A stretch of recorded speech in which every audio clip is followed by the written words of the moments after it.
topics and opinions expressed in the following show are solely those of the hosts and their guests and not those of W4CY Radio, its employees, or affiliates. We make no recommendations or endorsements for radio show programs, services, or products mentioned on air or on our web. No liability, explicit or implied, shall be extended to W4CY Radio or its employees or affiliates. Any questions or comments should be directed to those show hosts. Thank you for choosing W4CY Radio.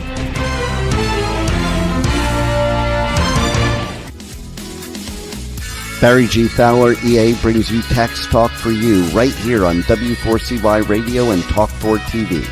As an enrolled agent and a national leader in tax resolution, as well as trucker, bookkeeping, and tax planning with over 30 years of experience, Barry will break down taxes, bookkeeping, tax planning, and tax relief for individuals and businesses just like you. So let's have some Tax Talk for You with your host, Barry G. Fowler. Hey, welcome and good morning, man. Another great Monday morning. You know, you get a weekend and you got things to get done. You know, that's what we all do. You know, you spend all week working your job, having your great adventure, working for somebody else, or even working for yourself. You know, you're out there working, you know, Monday through Friday, hard as can be. Sometimes you have weekends you've got to work and you get other days off. And then you spend your whole weekend cleaning. Yeah, cleaning. In our case, you know, we have this barn. We have an RV port, and then, of course, our garage. And when we moved in, the barn had plenty of room for everything and anything. And then we start building a small cabin on this property. And all of a sudden on the RV port, you've got sheetrock, you've got foam can sprays, you've got everything that contractors discard. And so, you know, what do? In our case, you know, we thought about just, you know, loading everything on trailer and making trips to the dump and everything. By the time we figured out the cost, we get a big dumpster out there. We had myself, my son, future son-in-law, my daughter, my wife, we're all out there working, getting things out of the barn and fill a complete dumpster.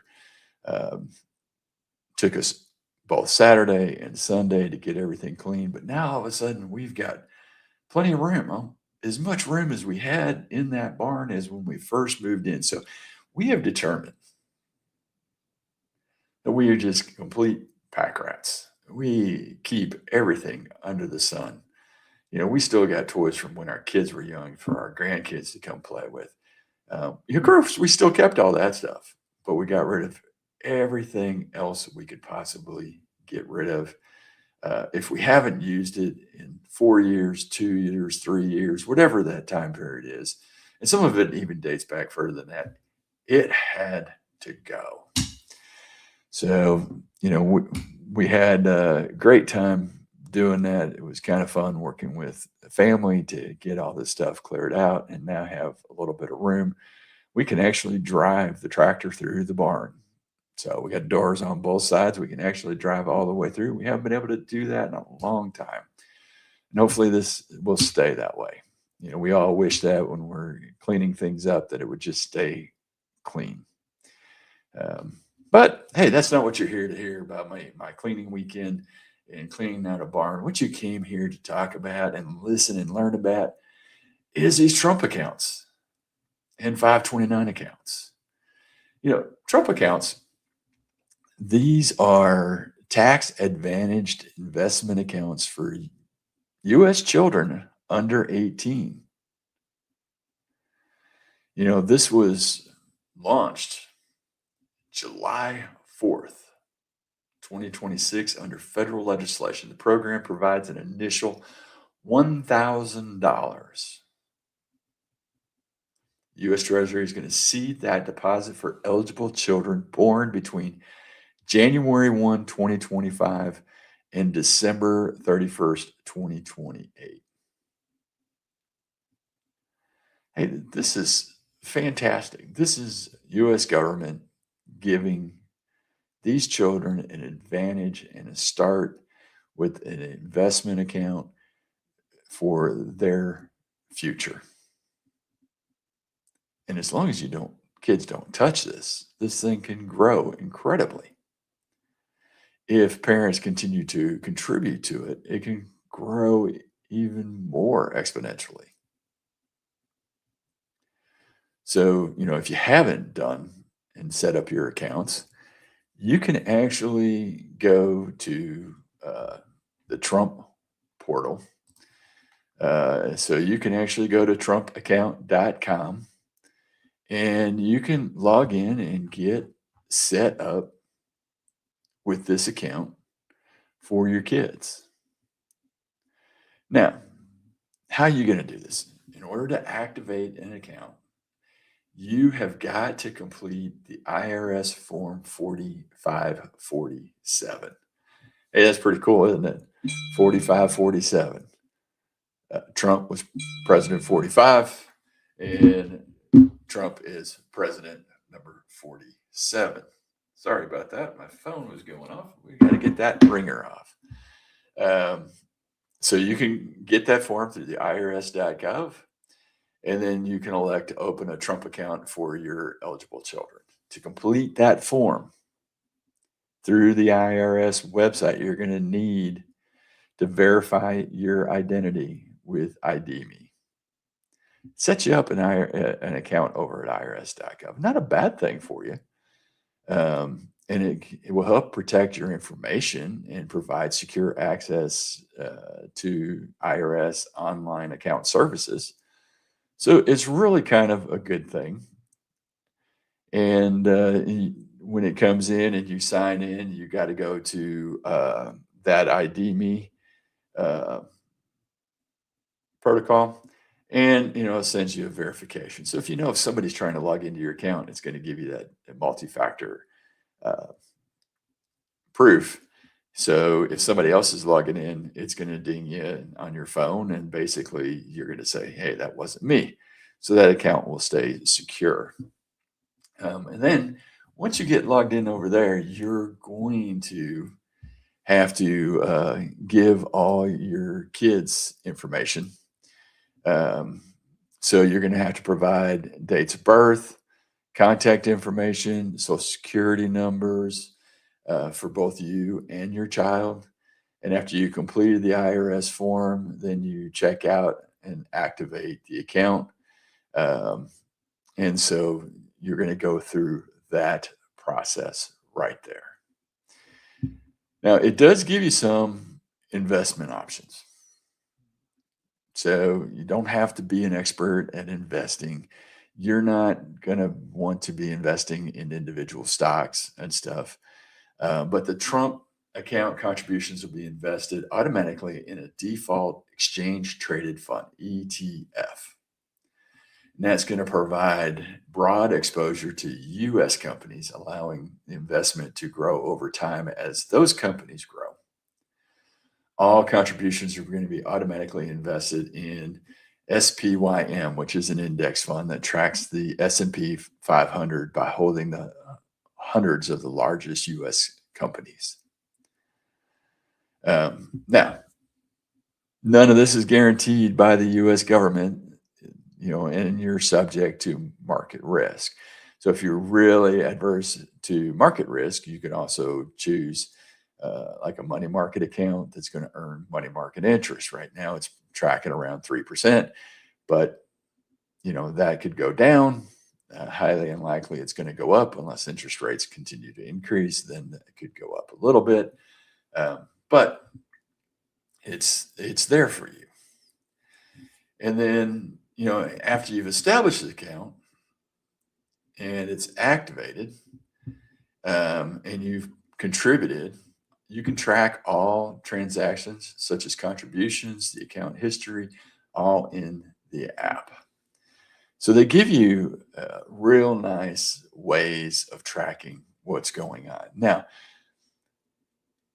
what is the possibility of future returns, and how do you make this account worth more money? Well, they're going to show you some hypothetical examples. So, assuming your account starts with $1,000 that the pilot program contribution puts in from the U.S. Department of Treasury, and you make a just a $50 contribution. The child is a newborn when the contributions are made and allows 18 years for compounding growth, and your account earns an average of 7%. You could have as much as $25,048 for your kids. Now, there are limitations of what you can put into this account. You could put more into this account, and then it would be worth more for your children when they get older. And then they could use it for education, or preferably they can continue this account for their future retirement. Can you think about this for a second? This was 18 years, $50 a month, just $50 a month. It put $25,000 set aside with growth for your child in 18 years. Now, you may have started working when I started working. And, we were working out in the cornfields when we were 13 years old and getting paid. Albeit it was only maybe at that time $3 an hour. But, a lot of money back then to us. And then you looked at what they were taking out for Social Security. And so, if you're talking, $100 a week, and they were taking 7% out of it, it was $7 a week. But now, even if you are sitting there and making money and you look at what they're taking out of Social Security, and they're taking more like maybe $50 a week out of your check, maybe more than that. And over 18 years, think of what you would have had in your account if Social Security would have just been permanently in your name for only what you contributed, not even the match of what the company was matching, but you contributed. So this is $50 a month, got to $25,000. You're talking, $50 a week. That's 4 times that in 18 years. Now extrapolate that out to having even more income going in your name, and you're working 40 years. So with Social Security, you die, your spouse gets a small little check to say, here, we're sorry, and help bury you. If this was in your name, whatever was left in that account would be yours. Broken system, right? Yeah. So Trump accounts, 529. Hey, these are accounts that you are going to use for the future of your kids. Now, basically what we're talking about here, when you're talking about investments, it's all speculative. It's saying, hey, this is what the stock market would average. You can use those numbers. You're going to have some ups and downs. We've seen ups and downs in those accounts. We have seen also where you've had some small downs, but big ups, and you've had some big downs and bigger ups. Those who don't panic generally over a longer period of time are going to do just fine. Now, past results don't guarantee future results. We've heard this from investment advisors all the time. Hey, I'm going to tell you the same thing. Past results and what they show here as speculative is not a guarantee of what's going to happen. What is guaranteed is if you do these accounts for those children that were born after January 1, 2025, they're going to get that $1,000 into those accounts. So who can open an account? Authorized individuals such as parents, guardians, adult siblings, grandparents can elect to open an account for eligible children. If you're electing to open an account and applying for the $1,000 pilot program contribution, you must be an individual who anticipates that the eligible child will be your qualifying child for tax purposes for the year that you are making the election. So you've got to make sure you are going to be putting that child on your tax return as a qualifying child for tax purposes. So if you're the person that is claiming the child on your taxes, you're the person that can set up the account. And we've got a question here. How many accounts can a child have? Can a child have multiple Trump accounts? So can a grandparent, a sibling, and a parent all set up an account? No, only one Trump account may be opened per child. If the IRS processes more than one election, the first authorized individual to complete the account activation becomes the responsible party, and additional activation attempts for that child will be no longer eligible. They'll be kicked out. You're not going to get it.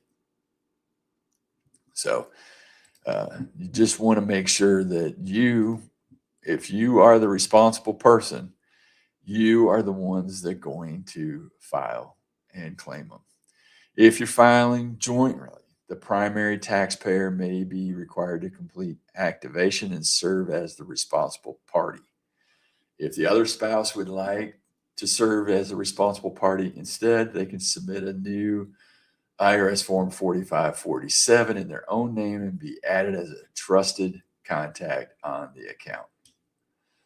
A responsible party change process is also available by contacting customer support. So, if you are the primary taxpayer, but you want your spouse to be the primary on this account, you can actually go through customer service and have them added. Or you can just add them as a trusted contact on your account as well, so your spouse can see what's going on and also be the one that's going to help manage this account. We get questions on this account. My son, as he was setting up his account for his couple of kids and everything, he's like, well, who actually, Dad, who owns this account? Actually, the account is actually legally owned by the child, the minor under 18, but it is managed by the responsible party. So my son doesn't own the account, the child does, but it is managed by him. So your legal parent or guardian is going to be the person that manages the account. Minors are not allowed to manage the account until they're 18. Once they're 18, it becomes their account. They can do whatever they want to do with the account. It becomes their account when they turn 18 years old. So just remember, it goes to them as soon as they're no longer considered to be a minor. Now, who can contribute? We all want to know who's going to contribute money or who can contribute money to this account. And I'll tell you what, we're going to take a quick break. And when we come back, we're going to talk about who can contribute to this account on your child's behalf. And we'll do that right after this.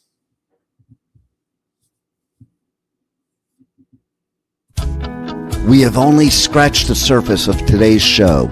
Please stand by as Barry G. Fowler will be right back with Tax Talk for You. If you owe the IRS or are going through an IRS audit, don't go at it alone. Call Taxation Solutions Tax Relief at 888-930-1016. We are your solution for IRS debts, audits, back taxes, garnishments, liens, and levies.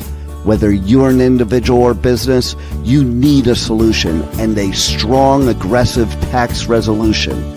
Don't let the IRS walk all over you. Stop the IRS now.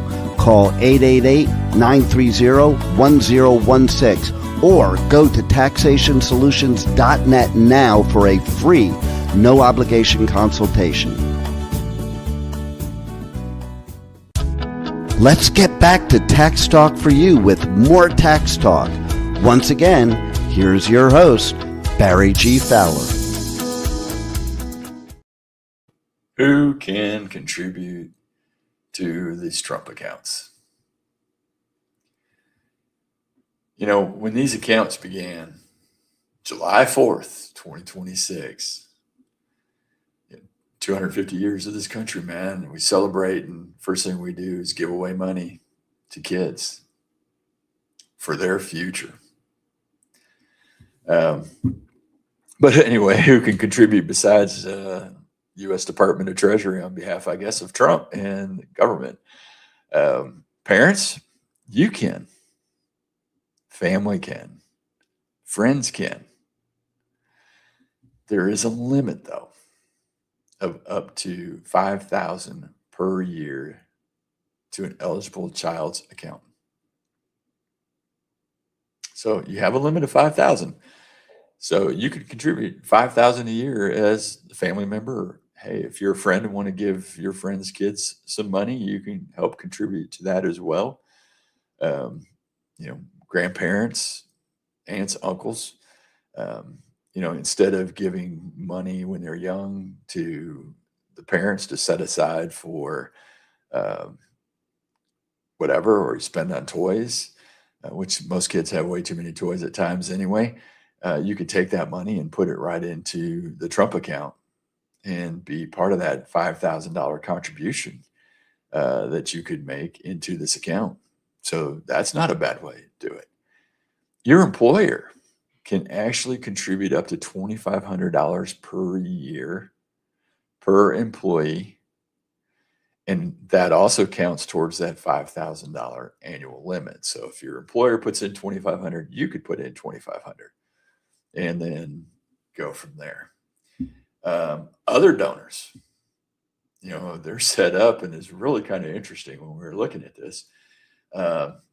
Nonprofit organizations, as well as state and local governments, can also contribute to these accounts. So if you got a nonprofit out there who's looking to do contributions, they could contribute to your child's account as well. The qualified class contributions, like from nonprofit donors or government, add that extra support to your account if they're going to do this, but it doesn't count towards the annual contribution limit. So, if you have a nonprofit or maybe state or local government that's contributing to kids, maybe they give some kind of money when the child is born, it doesn't count towards that $5,000. So you can still get up to that $5,000 limit, and they can contribute more money as well. So, nice little options that are out there. And, we used to set up savings accounts for our kids when grandparents gave money, or grandparents used to do U.S. savings bonds a lot of times. This would have been a nice place for the grandparents to put it for that child, for their future. And so instead of giving the $50 bond, they would put the money into the Trump account now. And then that money continue to grow until the child is 18 and can decide what they're going to do with these funds at that point, going to school or whatever the rules may happen to be then. Now, how do you contribute to this account? Your parents, your family, friends can make cash contributions to a Trump account through the contribution options right there in the app. Employers may also contribute through an employer contribution process, and that's going to come available soon. So it's going to be something that's offered through the IRS, I'm assuming, or the U.S. Department of Treasury, where employers can contribute to their employees' Trump accounts for their kids. Now, I'm assuming it's because they're limited to $2,500. If you happen to have 2 or 3 kids that are qualified for Trump accounts, then they would have to break that down based on equality for kids or something. I don't know how your employer would do that, but they'd be limited to $2,500 per employee, not per kid. Eligible children, they're going to have that automatic one-time $1,000 pilot contribution from the U.S. Department of Treasury. That does not count for the annual $5,000 contribution limit. That was coming from a government agency, so therefore it does not count. So, you can actually link other type of accounts. If you have a 529 or custodial IRA, you're not going to necessarily be able to roll over from those. But they are looking at linking your debit cards for account funding and stuff as well. And I'm assuming that's going to go through the app. All right. Is my money safe? Where is this being held? Your money is automatically invested and held in a dedicated trust account with a registered trustee, with all the security transactions cleared through the Depository and Clearing Corporation, the DTCC. This program operates in a partnership with the Federal Record Keeper and a banking partner. And then your child's contributions and investments are protected by the SIPC, which is insurance coverage up to $500,000 based on your child's information. Now, SIPC does not cover for market fluctuations. It only covers if they were to go under.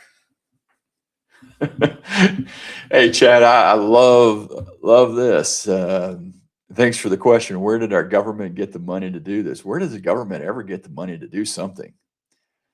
Government money only comes from you, every taxpayer that pays taxes in, or adding to the national debt, which almost every program within the federal government adds to the national debt. So yeah, we like the program. We don't like where the money comes from. We don't like how the government spends money. If you go back and read oh my gosh, I'm on my soapbox. I know. Let me finish these thoughts. If you go back and read the Constitution, the government was supposed to be limited, federal government. All rest of the rights were reserved to the states. Your state, my state, every state out there should be making decisions for the people in their state. The federal government should only be involved in protecting this country and interstate commerce. That was pretty much it. Wasn't supposed to be involved in the education. It wasn't supposed to be involved in Social Security, Medicare, welfare programs. All that stuff should have been left to the state, not to the federal government. Federal government, until the bad New Deal, was still very limited in what the government did. It wasn't until, I believe it was FDR who started some of these programs going through. And I may be wrong in my president, so don't quote me on the president. But, when we got Social Security passed, it became our first step towards socialism, redistribution of wealth. We're taking from everybody and giving back to the people, where it should have been, hey, what I contributed should have been there for me, not for everybody else. And the government should have never touched Social Security to fund the federal government for any way, shape, or form. Hey, great question. Way to get me started. We got to have a little bit of fun, when we're talking about these things. But we're talking about the Trump accounts and what impact is going to have. Yes, they're giving $1,000 away of yours money, my money, everybody's money. If you were born, you get it. If you were born, you get it. It's what it is. And right now, if you have a child that's born within these time periods, then, hey, take advantage of this, because it's there for your children. uses for your children and use these accounts for the other. And because these accounts are in your child's name, these are not accounts that are in the government's name and not in the control of the government. So, Patsy, you had a great question. Our government doesn't manage money. How do we trust them with giving money to anyone? Hey, they give away your money and my money every day. And sometimes, you look at who's giving away the money and who's voting to not give away the money. And, the controls that have been on this money, which seems to be absolutely zip zero nada, that there's a lot of fraud in the government. I mean, you really got to think about this a little bit, is that how somebody that, wasn't making very much money comes into the government working in Congress, only making maybe 170,000 a year, within, 4 or 6 years become, a millionaire, where you and I can go out there and work for years. And even if we were making $170,000 a year, it would take us a lot longer to become a millionaire, because we do have expenses and we do pay taxes. So how do they do it? The only question there is, lie, cheat, steal, fraud, insider trading, things like that can really be the cause for there. And that really becomes an issue and a problem. So, yes, the government doesn't manage money very well, but the good news in these accounts is that you are the custodian for your child's money. The account is absolutely in the child's name, not in the government's control. Gene asks, who gave them permission to control what money our kids get? Seems like this is another way to get more taxes from us. Well, they are not controlling these accounts. You are, if your kid was born within the rules of these accounts. What they did is pass legislation to set up these accounts for these kids, to give these kids a head start, to give these kids an advantage. Yes, people don't think about it, how much it's costing you and I to do it. But when things like this happen, you take advantage of it if you have kids that fall into this program, and you use it to your advantage. You could set up a 529 account, education account for your kids yourself. And you can fund that $1,000 to begin with, and you can contribute to it and get to the same point for tuition. When our kids were young, we set up 529 accounts to use for their education, and we allowed that money to continue to grow. That money that we contributed to their accounts, along with scholarships that they got, allowed us to offset a lot of the cost of education, because we were thinking about it and pre-funding it before. This is the same thing these Trump accounts are trying to do, but trying to get you or other people as a parent to think a little bit more ahead. Put a little bit of money to grow to help fund that education. Now, I'm not saying every kid needs to go to college. Some kids need to go to trade school. Some kids choose not to go to college at all. Hey, I don't always believe in the full education system of what they have going out there. We indoctrinate our kids way too much for way too many things and make them think of socialism and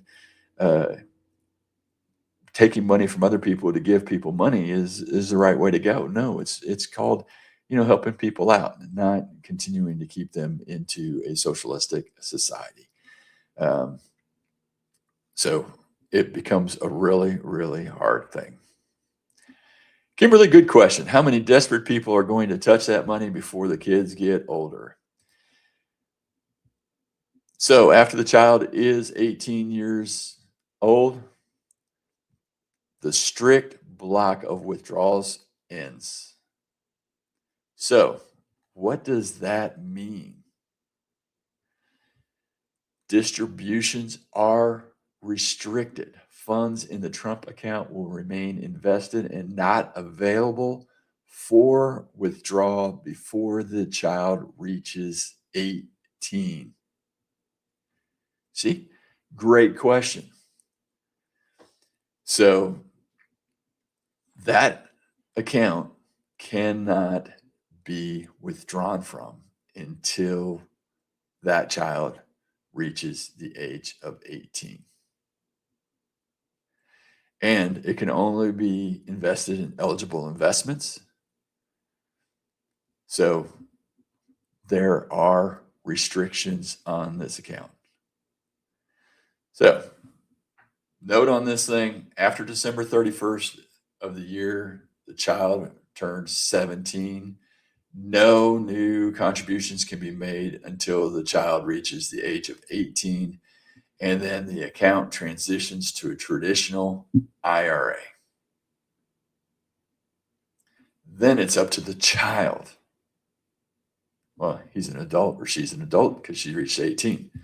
May not be able to do everything else, but they're allowed to vote. So, there are restrictions on there, and those restrictions cannot be altered.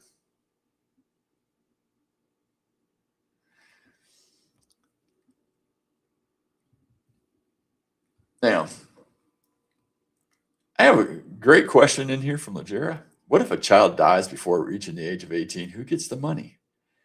I don't know the answer to that question, but that is a really good question. We're going to have to look that up, and we can answer that question maybe next week in our show, right here in Tax Talk for You. By the way, we're here Mondays, 9 a.m. Eastern time, every Monday. So make sure you're here. If I'm going to be here, I expect you to be here too. We get the answer to that question.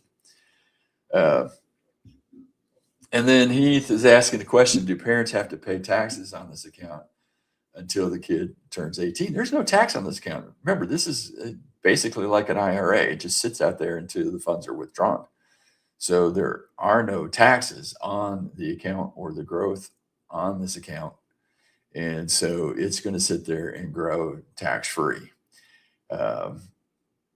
So distributions on this account are going to be the same, taxed the same as a typical traditional IRA. Earnings are tax deferred and will remain tax deferred until the money is eventually withdrawn. This means your child, nobody is going to be paying taxes on investment and gains on an annual basis as long as the funds remain invested in the account.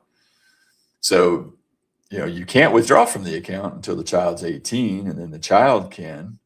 But as long as the funds is there, it's going to be tax deferred, meaning it's going to continue to grow out there and not have the tax out there. So if they were to pull money out and everything, then, you've got the same rules as your traditional IRA that's out there. So, hey, maybe, this isn't the great place, but this is a great start for your children to put money away for, their future, or you to put money away for your future. Man, imagine what would have happened if your parents would have done this, and then you would have been smart enough not to ever touch it. Now, I know many, many people had these wonderful life insurance as a kid that had cash value. And then your parents turned around and gave you this $20,000 policy that they got way back then. And it had a $5,000 or $6,000 cash value. And what's the first thing you did? I don't need life insurance. So you cashed it out. What'd you do with the money? You spent it. Maybe you put it into a new home, which would have been smart as your down payment. But I know many, many people who did that same thing as a youngster because they didn't see the value in it. Hopefully, they'll be able to see the value in this account and go, hey, this isn't worth touching, and not going after the money that's in this account so that they have the future for themselves and, be able to go that way and keep saving for retirement, which is part of the beautiful part about this, so that you can give your kids that head start. Maybe they're seeing you in retirement, maybe you're struggling, and they see that, hey, this money that they've gotten in here is a way to continue to fund this account and save so that when they go to retire, it'll be worth a lot more to them. And you would have wished your parents would have given you this kind of head start as well. It's just $1,000 the government's putting in. But if you can contribute to this account even more every single month, every single year, until they are 18, and then they can continue to contribute to IRAs and other funds, it would be a glorious day for this country and for your kids to know that they had this kind of head start. Hey, we're going to start talking a little bit more about these accounts, what else you can use them for, and then we're going to start talking about 529 accounts, and we're going to do that right after this break. We have only scratched the surface of today's show. Please stand by as Barry G. Fowler will be right back with Tax Talk for You. If you owe the IRS or are going through an IRS audit, don't go at it alone. Call Taxation Solutions Tax Relief at 888-930-1016. We are your solution for IRS debts, audits, back taxes, garnishments, liens, and levies. Whether you're an individual or business, you need a solution and a strong, aggressive tax resolution. Don't let the IRS walk all over you. Stop the IRS now. Call 888-930-1016 or go to taxationsolutions.net now for a free, no obligation consultation. Let's get back to Tax Talk for You with more Tax Talk. Once again, here's your host, Barry G. Fowler. Hey, welcome back. Before we start comparing 529 and Trump accounts real quick, had two great questions here from Larry is, what's the cost to parents to activate or maintain an account? So let's just put it this way. There are no fees to activate or maintain the account, including when contributions are made or invested. So no fees. That is beautiful. Now the fund has fees, don't get me wrong, but it's being paid out of the earnings or the amounts that are in the account. Nobody else is paying fees out there. So, that's the big thing out there. So, no fees, no problems whatsoever. He also asked, can I switch this account to a different child? No, you can't switch an existing account from one child to another. The Trump account is legally owned by the child for whom the election to open the account was made on IRS Form 4547.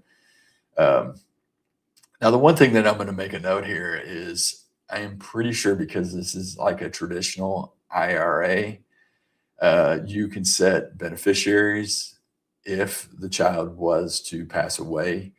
So if it doesn't make it to 18, I'm sure there's going to be beneficiaries on there. I will verify that for next week show and talk about, what's going to happen if somebody passes away. Now, once they are 18, they can set their own beneficiaries, because it is like a traditional and becomes more of a traditional IRA. So they'll be able to set their beneficiaries on this account, to whoever they choose, because it'll be their account at that point where they control, versus up until that point, your parent or guardian is the one controlling this. So let's talk a little bit about the differences between 529 and this account. This account and Trump account is for long-term investment for retirement. It's going to have the same rules and regulations that a traditional IRA will have once the child reaches 18.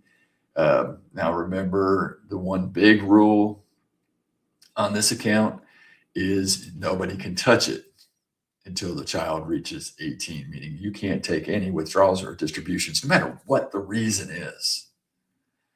There's going to be no withdrawals or distributions from this account until that child turns 18.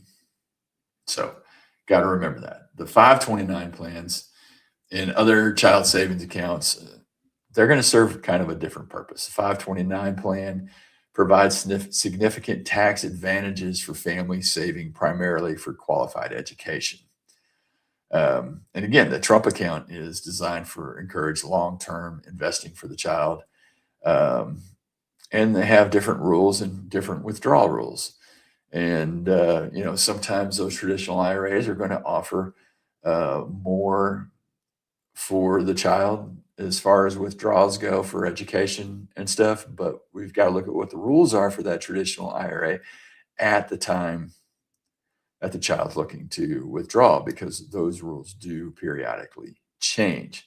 Whereas a 529, it is specifically set up to grow tax deferred and no tax on that money if it's used for qualified educational purposes.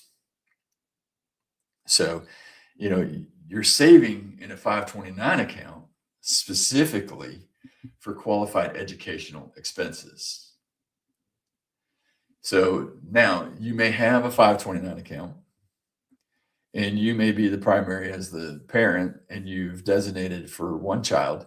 If that child chooses not to go on for educational purposes, you can move that account to another child or grandchild. So you can move these 529. These are not exclusively dedicated to one individual. It's in your Social Security number as the parent or guardian, and then it gets moved as you see fit, withdrawn to pay for educational purposes, withdrawn to pay for things that you're going to have for education.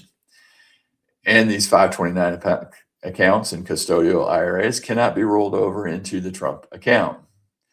So, you are looking at some big differences. There's also a difference between traditional IRA and the Trump accounts.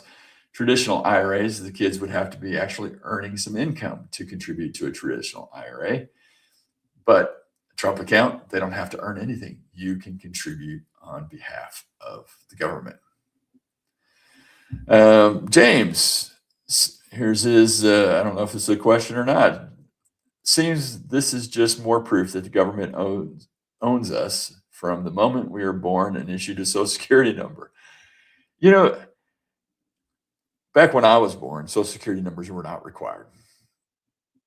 I think it happened in the 70s that, everybody had a Social Security number. My original Social Security card says not for identification purposes, but you notice everything became a number. And your Social Security number is used on everything and anything. It's not what the purpose was meant for Social Security.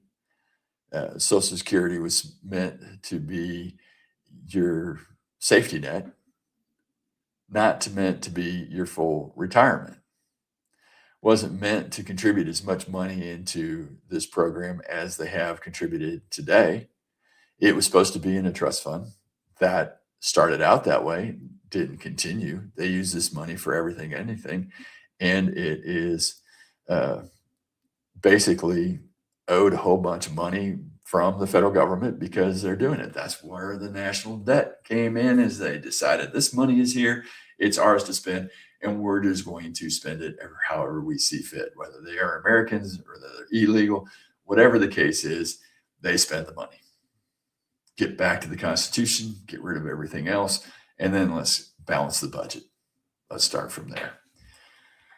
Well, when we're talking about these things, we're having a lot of fun, and time flies. We're running out of time here, but you got to be here every Monday, 10 a.m. Eastern time at Tax Talk for You. You can also follow us at Tax Talk, the number 4u.com. Follow us over there so you never miss a podcast. If you do miss it, you can go to iHeart, Spotify, Spreaker. There's maybe 40 different places that our podcasts are up at, and you can get our podcast over there. So if you miss us, follow us somewhere so you get all this great information. Best yet, be here on W4CY Radio, Talk 4 TV, and taxtalk4u.com so that you you're here getting this great information that we're going to provide. What I tell everybody is have a God-blessed and glorious week. Enjoy what you do. Spend the time with your family. Love the ones that you have. Hold them tight, because eventually when they leave the nest and get married, as our daughter will be, later this year. So be here, 10 a.m. Eastern time, right here on W4CY Radio, Tax Talk for you, and we'll see you next week.